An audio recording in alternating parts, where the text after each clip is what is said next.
Hello friends, welcome back. So in this class we will study history of entomology in India. हम लोग भारत में कीट विज्ञान का इतिहास पढ़ेंगे। तो अगर इतिहास की हम लोग बात करें तो मैंने बताया था आपको कि कीड़े हम लोगों से बहुत पहले इस पृथ्वी पर आए हुए हैं। 400 से 500 मिलियन ईयर्स पहले पहले कीड़े इस धरती पर आ गए थे। तो हम लोग जब आए हम लोगों का भी इनके साथ इंटरेक्शन हुआ, इनकाउंटर हुआ। आप जानते ही हैं कीटों के बारे में। तो अगर हिस्ट्री की बात करें तो हमारे पूर्वज जो हमारे एंसेस्टर्स थे वे भी इंसेक्ट्स से वेल नोन थे। उसके एग्जाम्पल्स मिलते हैं, जैसे हमारा जो भी ग्रंथ हैं, प्राचीन ग्रंथ हैं, महाकाव्य हैं, जैसे रामायण है, महाभारत है। और उसके बाद हम लोग वेदों की बात करें, पुराणों की बात करें, उपनिषदों की बात करें। इनमें सब में एंशियंट में अगर आप आ जाएं, कौटिल्य द्वारा लिखित अर्थशास्त्र में भी इसके बारे में मिलता है। देन सूरापाल द्वारा वृक्ष आयुर्वेद है। उसके बाद फिजिशियन जैसे चरक हुए हैं, सुश्रुत सर्जन हुए हैं। इन लोगों ने भी कीटों के बारे में अध्ययन किया है, क्लासिफिकेशन किया है, इनका क्लासिफिकेशन किया है, इनके बारे में जानकारियां दी हैं। मधुमक्खी के बारे में, लाख के बारे में आप जानते ही हैं। महाभारत में लच्छागृह बनाया गया था, जो दुर्योधन ने बनाया था पांडवों को मारने के लिए। तो वो लाख का बना था, लाख एक कीड़े से मिलता है। और आप सोचिए कि उस टाइम पे महाभारत काल में लाख का उत्पादन इतना ज्यादा भारत में होता था कि उससे महल बनाए जा सकते थे। हालांकि लाख के साथ और भी चीजें उसमें सामग्रियां यूज की गई थी, पर मेन लाख ही था। और उनका कौरवों का जो योजना थी वो थी कि पांडवों को उसके अंदर बंद करके और जला देंगे। तो ये भी उनको पता था कि ये ज्वलनशील है लाख। ठीक है, तो ये एक मतलब बेस्ट एग्जाम्पल है कि हम ये बता सकते हैं कि हमारे पूर्वज कीटों के बारे में जानते थे, अच्छे से जानते थे। तो इसको हम लोग दो पार्ट में स्टडी करेंगे क्योंकि थोड़ा ज्यादा है हिस्ट्री। थोड़ा डिटेल में लेके चलेंगे, आप थोड़ा थोड़ा लिख सकते हैं। जो लोग जेआरएफ वाले हैं वो थोड़ा डिटेल में पढ़ लें इसको। बाकी जो क्लास के लिए, बीएससी एग्रीकल्चर के लिए, फंडामेंटल्स के लिए पढ़ रहे हैं वो थोड़ा थोड़ा सा पढ़ते जाएं। बस ये ध्यान रखें कि इस ईयर में क्या हुआ है। बाकी आपको ज्यादा कुछ याद नहीं रखना है। आप जो हिंदी मीडियम वाले हैं वो मैं जैसे बोल रहा हूँ आप नोट्स बना सकते हैं। ठीक है, तो मैंने रामायण का एग्जाम्पल दिया आपको, ये देख रहे हैं रामायण। तो रामायण में जब राम जी, सीता जी और लक्ष्मण जी को वनवास हुआ था तो माता कौशल्या ने उनको कुछ मंत्र बताए थे, जो मंत्र उनको वनवास के टाइम पे कीटों से, मच्छरों से, बिच्छू से और सांपों से बचा के रखने में मदद करते थे। ठीक है, ऐसे ही महाभारत में मैंने बताया लाक्षागृह। तो लाक्षागृह ये बनवाया था दुर्योधन ने। उसका मित्र था आर्किटेक्चर पुरोचन, उसने इसको बनाया था। ठीक है, तो इसके बारे में आप लोग जानते ही हैं कि ये उनको, पांडवों को इस योजना का पता चल गया था और वो लोग रात में एक सुरंग बना के यहाँ से निकलने में कामयाब हो गए थे। उसके बाद अगर हम लोग बात करें फर्स्ट नोन क्लासिफिकेशन भारत में कीटों का, तो वो उमास्वती, ये एक जैन धर्म के हुए हैं अनुयायी। इन्होंने एक बुक लिखी थी, उसमें क्लासिफिकेशन किया था सभी जीवों का। कीड़ों का भी इन्होंने सेंस आर्गन, संवेदी अंग के आधार पर, 2 ही संवेदी अंग वाले, 3 संवेदी अंग वाले, इसके आधार पे क्लासिफिकेशन किया है। और इन्होंने बताया था कि कीड़ों को मारना भी हिंसा है, कीड़ों को भी नहीं मारना चाहिए। ठीक है, जैन धर्म के बारे में आपने थोड़ा बहुत पढ़ा ही होगा। देन इंडियन फिजिशियन, ये तो जानते हैं, बहुत बड़े आयुर्वेदाचार्य हुए हैं चरक। इन्होंने चरक संहिता लिखा है। तो इन्होंने भी 20 को क्लासिफाई किया था, मधुमक्खियों को क्लासिफाई किया था। ठीक है, ये कनिष्क के टाइम पे थे, आपने पढ़ा होगा, हिस्ट्री पढ़ा होगा तो कनिष्क वगैरह पढ़ा होगा, तो कनिष्क के टाइम पे ये थे। देन सुश्रुत, आप जानते हैं इन्होंने सुश्रुत संहिता लिखा है। ये तो वेल नोन सर्जन है, plastic surgery, father of plastic surgery इनको बोला जाता है। चरक को फादर ऑफ मेडिसिन बोला जाता है। इन्होंने आयुर्वेद में जो 8वां अध्याय है उसमें बहुत सारा लेख इनका मिलता है। देन सुश्रुत के बारे में हम लोग बात करें तो इन्होंने सुश्रुत संहिता लिखा है। इनको plastic surgery, father of plastic surgery माना जाता है। इन्होंने भी क्लासिफाई किया था आंट्स को, फ्लाइज को, मॉस्किटोस को। और इनके द्वारा जो कीटों के काटने से, जैसे वैस्प है, मधुमक्खी है, उनसे काटने पर क्या हमें ट्रीटमेंट करना चाहिए, उनके बारे में भी बताया था। सुश्रुत आप लोग जानते होंगे शायद, ये काशी में, बनारस में रहते थे। और ये जो डेड बॉडी होती थी उन पे अपने एक्सपेरिमेंट किया करते थे अपने स्टूडेंट्स के साथ। ये उस टाइम पे मोतियाबिंद का भी ऑपरेशन कर लेते थे, आप सोचिए, 100 to 200 AD में। और इन्होंने कई सारे इक्विपमेंट बनाए हैं जो सर्जरी में हेल्प करते हैं। ये लाक्षागृह है, तो ये एक लड़ाई चल रही थी। हाँ, ये वरनावा एक जगह है, बागपत डिस्ट्रिक्ट में, मेरठ के पास। तो वहां पे कुछ साक्ष्य थे इसके, पर इसमें कुछ डिस्प्यूट हिंदू मुस्लिम्स का चल रहा था। हिंदू बोल रहे थे कि हमारा है, मुस्लिम बोल रहे थे हमारा है। Then archaeological survey of India ने फाइनली इसको बताया कि नहीं, ये यहाँ पे जो सबूत मिले हैं वो महाभारत काल के हैं, जो कंकाल मिले वो महाभारत काल के हैं, कुछ महलों के अवशेष मिले वो महाभारत काल के हैं। तो फाइनली ये डिसाइड हुआ कि ये यहाँ पे लाक्षागृह से संबंधित कुछ है। अभी लाक्षागृह आपको मतलब कई जगह इसका मिलता है। जैसे एक वर्णाव्रत एक जगह है, वर्णाव्रत में ही बताया जाता है बनाया गया था, तो वो रायबरेली डिस्ट्रिक्ट में है। वरनावा ये बागपत में है। और ये एक हांडिया जगह है प्रयागराज में। बनारस से जब प्रयागराज जाएंगे तो लगभग बनारस से 80 किलोमीटर दूर ये पड़ता है हांडिया। वहां पे भी कुछ इसके साक्ष्य मिले हैं लाक्षागृह होने के, लेकिन ये प्रमाणित नहीं है। ठीक है, तो ये लाक्षागृह है, सुरंग बनाया गया था, आप लोग जानते ही हैं इसके बारे में। अब हम लोग आते हैं अर्थशास्त्र पे। ये कौटिल्य ने लिखा है, इनको आप जानते ही होंगे, हिस्ट्री में पढ़ा होगा इन्होंने, इनके और नाम भी आपने पढ़े होंगे। तो इन्होंने अपनी बुक अर्थशास्त्र में हानि कलेक्शन के बारे में, कैसे हम मधुमक्खियों के छत्ते से शहद निकालें, उनके छत्तों को कैसे मैनेज करें, ये सब उन्होंने अपनी किताब में बताया है। तो इससे ये पता चलता है कि इन्होंने एंशियंट इंडिया में, प्राचीन समय में आर्थिक महत्व बताया था एपी कल्चर का, बी कीपिंग का, मधुमक्खी पालन का। Then a very famous book of Surapala, that is Vriksha Ayurveda. जो लोग पैथोलॉजी पढ़ते होंगे, पैथोलॉजी की हिस्ट्री में आपने पढ़ा होगा, उन्होंने डिजीज के बारे में, उनके कंट्रोल के बारे में इसमें बताया वृक्ष आयुर्वेद में। ठीक है, ये 10th सेंचुरी एडी में आया था। इन्होंने इंसेक्ट्स का रोल बताया पॉलिनेशन में। ठीक है, परागण में आप जानते ही हैं, प्लांट हेल्थ में, demonstrating early knowledge of insect plant interactions. ठीक है, तो इसमें भी विवरण मिलता है कीटों के बारे में। एडिशनली जो संस्कृत के हमारे कई सारे लिटरेचर हैं, उनमें भी कीटों के बारे में मिलता है। जैसे कालिदास ने कई सारी पोएम लिखी हैं, उनमें भ्रमरा कई बार कीटों का जिक्र आया है। ऐसे ही प्राचीन समय में जो लाख था, इससे आपको पता होगा डाई बनाई जाती है। और जो वार्निशेस वगैरह होती है, फर्नीचर को पेंट किया जाता है चमक लाने के लिए, वो भी लाख ही होता है। तो इसके बारे में भी प्राचीन समय में लोग जानते थे।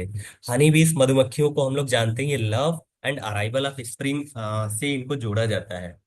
ठीक है, जैसे फरवरी मार्च में जब बसंत ऋतु आती है, उस टाइम पे ही आपको मधुमक्खी ऊपर उड़ती हुई दिखी होगी।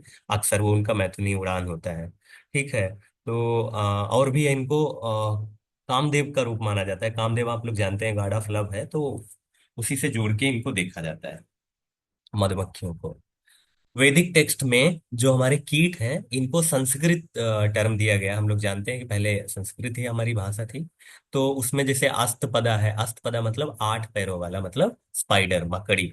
तो ऐसे ही कई सारे नाम हैं, आगे एक टेबल बनाई है, वहां पे मैं आपको ये पूरा समझा दूंगा। उसके बाद हम लोग जाएं तो हमें कुछ रॉक पेंटिंग्स मिलती हैं। रॉक पेंटिंग मतलब कुछ चट्टाने हैं, उनपे कुछ पेंटिंग बनी हुई है, जो बहुत पुरानी है, जो मीजोलिथिक एरिया एरा की है।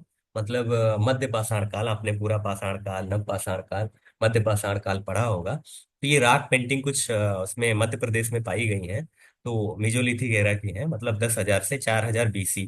बीसी समझ ही रहे होंगे, बीसी एडी मतलब पीछे चले जाइए। और ठीक है, तो उसमें दिखाया गया है कि एक आदमी है जो हनी गेदर कर रहा है, हनी कलेक्ट कर रहा है मधुमक्खी के छत्ते से। अभी आगे फोटो है उसका, मैं दिखाऊंगा आपको। और ऋग्वेद में भी कई सारे इसके मधु के उपयोग के बारे में बताया गया है, शहद के बारे में। इतना कितना न्यूट्रिशियस होता है, ये अकेला फूड है जो कभी खराब नहीं होता, कभी भी खराब नहीं हो सकता। ये बस इसको अच्छे से स्टोर करने की जरूरत होती है। ये एक ऐसा भोजन है पृथ्वी पर जिसको बनाने के लिए किसी भी तरीके के जीव की हत्या नहीं होती, किसी पौधे की हत्या नहीं होती है। और ये मेडिसिनली तो रिच है ही। हमारे यहाँ जब बच्चा जन्म लेता है तो सबसे पहले शहद ही उसको खिलाया जाता है। तो ये ऋग्वेद में इसके बारे में मिलता है। तो इससे हमें ये पता चलता है कि हमारे पूर्वज वेल नोन थे कीड़ों के बारे में। ठीक है, अब ये संस्कृत में आप देखिए, इनके नाम ये जेआरएफ में पूछे जाते हैं। जैसे अस्तपदा मतलब 8 पैरों वाला स्पाइडर को बोलते हैं। पिपलिका आंट चींटी को बोलते हैं। सलभ ये लोकस्ट या ग्रासहापर को बोलते हैं। लोकस्ट या ग्रासहापर को बोलते हैं। इसके बाद पतंगा है, मॉथ और बटरफ्लाई को। मधुमक्षिका मधुमक्खी को। मक्षिका माछी अभी भी बोला जाता है हमारे यहाँ, तो ये हाउस फ्लाई को। यूका लाउस को। जुआ को।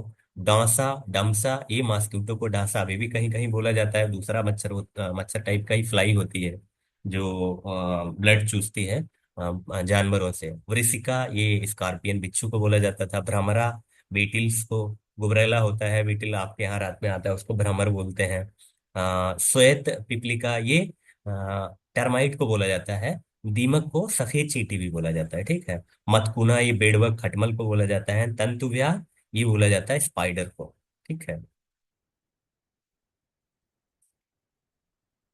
ये देखिए, ये पेंटिंग की बात कर रहे थे जो मध्य प्रदेश से मिली है, मेजोलिथिक एरिया की। इसमें देखिए दोनों में पेंटिंग में ये दिखाया गया कि एक आदमी है जो मधुमक्खी के छत्ते से गेदर कर रहा है हनी, और ये मधुमक्खी भी उड़ती हुई दिखाई गई है। दूसरी पेंटिंग है, तो इससे हमें पता चलता है कि उस टाइम पे भी लोग शहद के बारे में जानते थे, उसके कलेक्शन को भी जानते थे, उसका इंपॉर्टेंस जानते थे।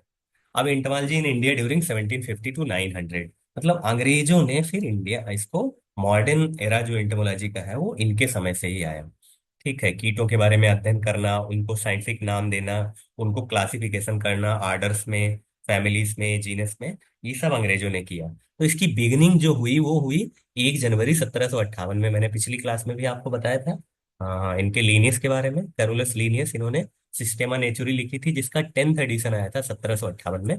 पहला एडिशन आया था 1735 में। तो 10th एडिशन में इन्होंने बायनोमियल नोमेनक्लेचर दिया था सिस्टेमा नेचुरी में, ठीक है। और इसमें इन्होंने 12 इंडियन इंसेक्ट भी इंक्लूड किए थे। जो मैंने बताया था आपको 4383 इंसेक्ट थे, पूरे एनिमल थे। उसमें से 3049 इंसेक्ट थे, 70% एनिमल्स का। तो उसमें 12 इंसेक्ट थे इंडिया के, भारत के, ठीक है। कुछ बुक्स में ये 28 स्पीसीज भी मिल जाएगा, लेकिन ज्यादातर में 12 स्पीसीज ही है, ठीक है।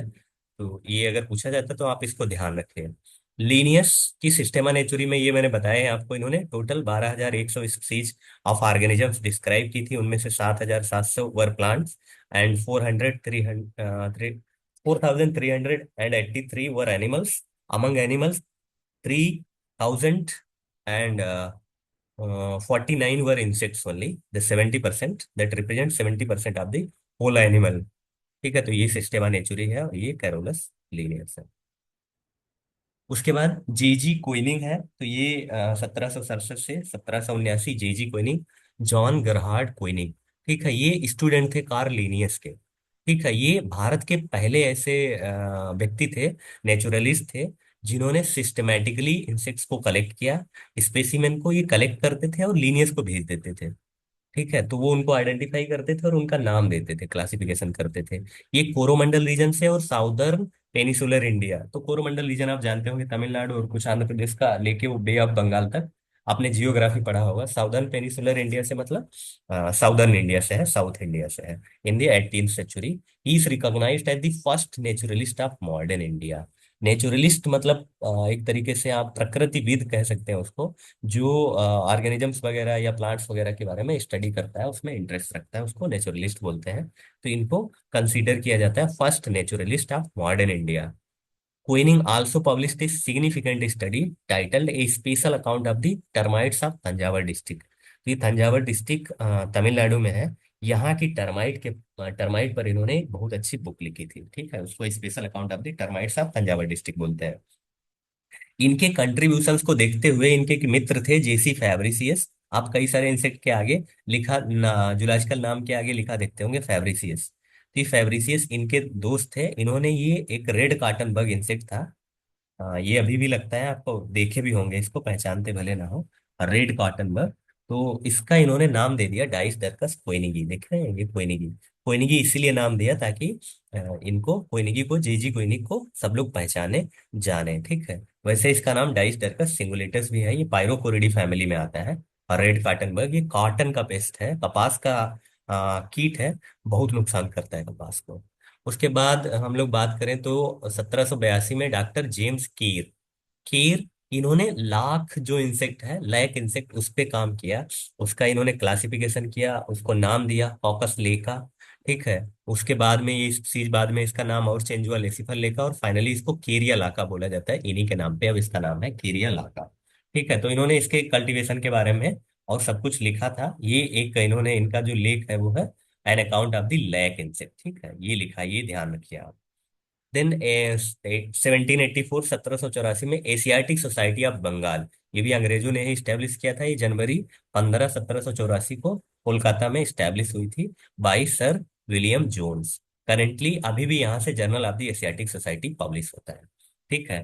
तो ये कीटों के बारे में यहाँ अध्ययन किया जाता था और उसको फिर पब्लिश किया जाता था जर्नल के थ्रू, अभी भी किया जाता है। ये सेंट्रल इंडिया के अंदर आता है।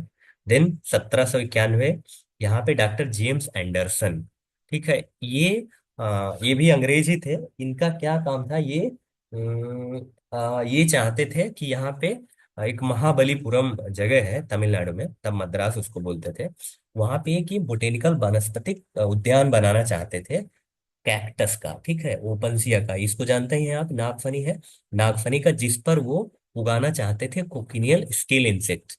ये एक स्केल इंसेक्ट होता है लाख के जैसा, ठीक है, उसी फैमिली का है, जिससे हमको एक डाई मिलती है जिसको कार्माइन डाई बोलते हैं। ये फूड को कलर करने के लिए, जो भी भोजन में कभी कभी कलर डाला जाता है तो वो यही होता है। लिपस्टिक वगैरह में भी यही कलर यूज होता है, कार्माइन डाई का। तो ये उनका मतलब उद्देश्य यही था कि यहाँ पे एक गार्डन बनाया जाए जिसपे हम लोग कोकिलियन स्केल इंसेक्ट को ग्रो कर सके, ठीक है। इन्होंने ये monograph on cochineal scale insect, इसी पर इन्होंने एक मोनोग्राफ लिखा है, डॉक्टर जेम्स एंडरसन।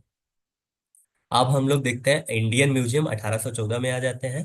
तो 1814 में इंडियन म्यूजियम कोलकाता में स्टेब्लिश हुआ, जो एशियाटिक सोसाइटी ऑफ बंगाल अभी आपको बताए थे, उसी के पास ही इसको स्टेब्लिश किया गया है। ये अभी भी है, और ये बहुत बड़ा, वर्ल्ड का 9th लार्जेस्ट म्यूजियम है, और एशिया का, पूरे एशिया पैसिफिक रीजन का सबसे बड़ा और सबसे पुराना म्यूजियम है। ये 1814 में बना था, लेकिन जो करंट बिल्डिंग है, जो अभी बिल्डिंग है जहाँ पे इंडियन म्यूजियम है, वो 1875 में बन के तैयार हुई थी, और 1 अप्रैल 1878 से उसको पब्लिक के लिए खोल दिया गया, पब्लिक एक्सेस खोल दिया गया। तो ये बुक्स में आपको कहीं लिखा मिलेगा कि 1814 में बना था, कहीं मिलेगा 1875 में, मिलेगा कहीं 1878 में। तो इसमें कंफ्यूज मत होइए, ये पहली बार स्टैब्लिश 1814 में ही हुआ था। लेकिन जो वर्तमान में बिल्डिंग बनी हुई है वो 1875 में बन के तैयार हुई थी, जिसको 1 अप्रैल 1878 से लोगों के लिए खोल दिया गया। यहाँ टिकट लगता है, आप यहाँ जा सकते हैं और इसको घूम सकते हैं, ठीक है। ये देखिए वहीं पे है, एशियाटिक सोसाइटी म्यूजियम इसको पहले बोला जाता था, फिर इसको इंपीरियल म्यूजियम बोला गया, जिसे अंग्रेज बोलते ही थे। उनके समय पे जो भी इंस्टीट्यूट होते थे वो इंपीरियल ही बोलते थे। अभी इसको इंडियन म्यूजियम बोला जाता है, इसको जादूघर या अजाब घर भी बोलते हैं, और ये मिनिस्ट्री ऑफ कल्चर के अंदर था। इसमें आप जाएंगे तो इसमें रिसर्च, टैक्सोनॉमी, एजुकेशन, आइडिंग, biodiversity, studies and conservation, rocks के बारे में, जो मिनरल आप लोग पढ़ते हैं सॉइल साइंस में उनके बारे में, सभी जीव जितने हैं, जंतु हैं जितने, उनके बारे में, सबके बारे में, कीटों के बारे में, आपकी चित्रकला है, कल्चर से रिलेटेड जो भी है, कॉइन्स जो जो पहले यूज हुए हैं, हिस्ट्री के बारे में, पूरा सब कुछ है यहाँ। बहुत बड़ा बिल्डिंग है ये, बहुत कुछ है यहाँ पे, आप पूरा घूम सकते हैं इसको। देन 1883, ये बॉम्बे नेचुरल हिस्ट्री सोसाइटी, जैसे एशियाटिक सोसाइटी बनी थी वैसे ही बॉम्बे नेचुरल हिस्ट्री सोसाइटी बनाई गई, ठीक है। फिर इससे journal of the Bombay natural history society निकाला गया। 1887 में इसके को फाउंडर थे लियोनिल डी नाइसेबिन, इनके बारे में हम लोग आगे पढ़ेंगे जब 1900 स्टार्ट करेंगे तब, ठीक है। तो ये वहां से पब्लिश हुआ, और ये जर्नल का मतलब होता है, ये किताब जैसा ही होता है, पत्रिका, लेकिन इसमें करंट का रिसर्च रहता है। जैसे 6 महीने का रिसर्च है, कीड़ों के बारे में जो जो खोजा जाएगा उसको इसमें पब्लिश किया जाएगा, ठीक है। और इन्होंने ये जो लियोनिल डी नाइसेबिली थे, इन्होंने भारतीय बटरफ्लाई, भारतीय तितलियों के बारे में स्टडी किया है। Then 1883, fauna British India series. Fauna British India series मतलब सभी जीवों के बारे में इसमें अध्ययन किया जाता था और उसको पब्लिश किया जाता था। ये स्टार्ट हुआ under the editorship of WT ब्लैंडफोर्ड की एडिटरशिप में। फाउना ब्रिटिश इंडिया 1883 में स्टार्ट हुआ। 1892 में ये फौना ब्रिटिश इंडिया का जो इंटोमोलॉजिकल सेक्शन था, उसने एक सीरीज स्टार्ट की with the help of sir George Hampson, contributing the first 4 volumes on moths of India. Moths of India पर 4 वॉल्यूम पब्लिश किए। मॉथ ये बटरफ्लाई के जैसे ही होते हैं, सेम ऑर्डर में आते हैं, लेकिन ये चटकीले भड़कीले नहीं होते हैं, भद्दे रंग के होते हैं, और ये रात्र में निकलते हैं माथ। आपने जरूर देखा होगा इनको दिन में भी, लेकिन आप अभी पहचानते ना हो शायद, ठीक है। तो इस पे इन्होंने, हैम्सन ने, सर जॉर्ज हैम्सन ने पब्लिश किया था। देन 1893 आया, ये रॉथनी, ये भी बड़े फेमस हुए। इन्होंने इंडियन आंट्स, भारतीय चींटियों पर एक लेख लिखा, और इसमें इन्होंने पहला उदाहरण दिया भारत में बायोलॉजिकल कंट्रोल का। बायोलॉजिकल कंट्रोल का मतलब होता है जीवों का जीवों से नियंत्रण। तो इन्होंने ये बताया था कि जो व्हाइट आंट्स होती हैं, जो टर्माइट होती है, दीमक होती है, वो जो लाल वाली चींटी होती है डोरिलस ओरिएंटेलिस, अगर इसको इसके पास छोड़ दिया जाए तो ये इसको डोरिलस लेबिएटिस खा जाती है इसको, तो ये वहां पे नहीं लगती है। ठीक है, तो ये बायोलॉजिकल कंट्रोल का पहला एग्जाम्पल था भारत में। जबकि विश्व की जब बात होगी बायोलॉजिकल कंट्रोल पढ़ेंगे तो बायोलॉजिकल कंट्रोल का एग्जाम्पल आता है चीन में, सबसे पुराना चाइना से है। 1897 ये चार्ल्स थॉमस बिंघम, सीटी बिंघम इनका नाम लिखा मिल जाएगा बुक्स में आपको। ये ब्रिटिश मिलिट्री ऑफिसर थे। इन्होंने भी फौना ऑफ ब्रिटिश इंडिया में कंट्रीब्यूट किया, और इन्होंने हाइमनोप्टेरा, हाइमनोप्टेरा में मधुमक्खी और बीस, बैस और आंट्स आती हैं, इस पे इन्होंने वायलूम पब्लिश किए, कई सारे वायलूम पब्लिश किए सीटी बिंघम में, हाइमनोप्टेरा पे। ये देखिए केरिया लाका जिसके बारे में हम लोग बात कर रहे थे, doctor J care, an account of the lac insect. ये लाख इंसेक्ट है, इससे लाख मिलता है, चूड़ियां बनती है, और भी कई सारी चीजें बनती हैं। ये journal of the Asiatic Society of Bengal था। ये एशियाटिक सोसाइटी है बंगाल में, इसी के पास इंडियन म्यूजियम है। ये कोकिनियल इंसेक्ट, स्केल इंसेक्ट है, जिसको नागफनी पर उगाया जाता है, नागफनी खाता है ये, और फिर इससे हमें डाई मिलती है। ये बॉम्बे नेचुरल हिस्ट्री सोसाइटी है। और ये the fauna of British India including Ceylon and Burma, Burma और सीलान के भी इंसेक्ट इसमें इंक्लूड किए जाते थे। ये हाइमनोप्टेरा पर है, देखिए, वीज और बैस पे, केवल वीज और बैस पे, बर और मधुमक्खियों पर, WT ब्लाइंड फोल्ड की एडिटरशिप में। ये इंडियन म्यूजियम है, ये देखिए यहाँ पे ऐसे ही बना हुआ है, इंडियन म्यूजियम का गेट है ये, बहुत बड़ा है इंडियन म्यूजियम। तो मुझे मौका मिला था कलकत्ता में रहने का, मेरा रिसर्च से रिलेटेड था कुछ काम, तो वहाँ पे मैं गया था, तभी घूमने गए थे हम, वहीं का है ये। हाँ, ये ओशियाटिक सोसाइटी ऑफ बंगाल है उसी के पास में। और ये जो तीनों दो फोटो नीचे का आप देख रहे हैं, जूलॉजिकल सर्वे ऑफ इंडिया के हैं। ये 1916 में बना था, इसको हम लोग आगे बढ़ेंगे। ये मेरे साथ में डॉक्टर राहुल जोशी हैं, ये लेप्टोप्टेरन पे काम करते हैं, बटरफ्लाई और मार्स पे। और ये डॉक्टर देवांशु गुप्ता सर हैं, ये पोलियोप्टेरा पर काम करते हैं, पोलियोप्टेरा सेक्शन के इंचार्ज हैं। तो ये फर्स्ट पार्ट कंप्लीट हो गया है हिस्ट्री का। सेकंड वाला पार्ट हम लोग अगली क्लास में करेंगे, क्योंकि ये ज़्यादा हो रहा था, इसलिए छोटा छोटा करके दो पार्ट में हम लोग इसको बना लेंगे। इसमें अगर आपको कोई कंफ्यूजन हो तो मुझे आप कमेंट कर सकते हैं नीचे, मैं आंसर दूंगा आपको। तो सेकंड पार्ट हम लोग सेकंड क्लास में कवर कर लेंगे।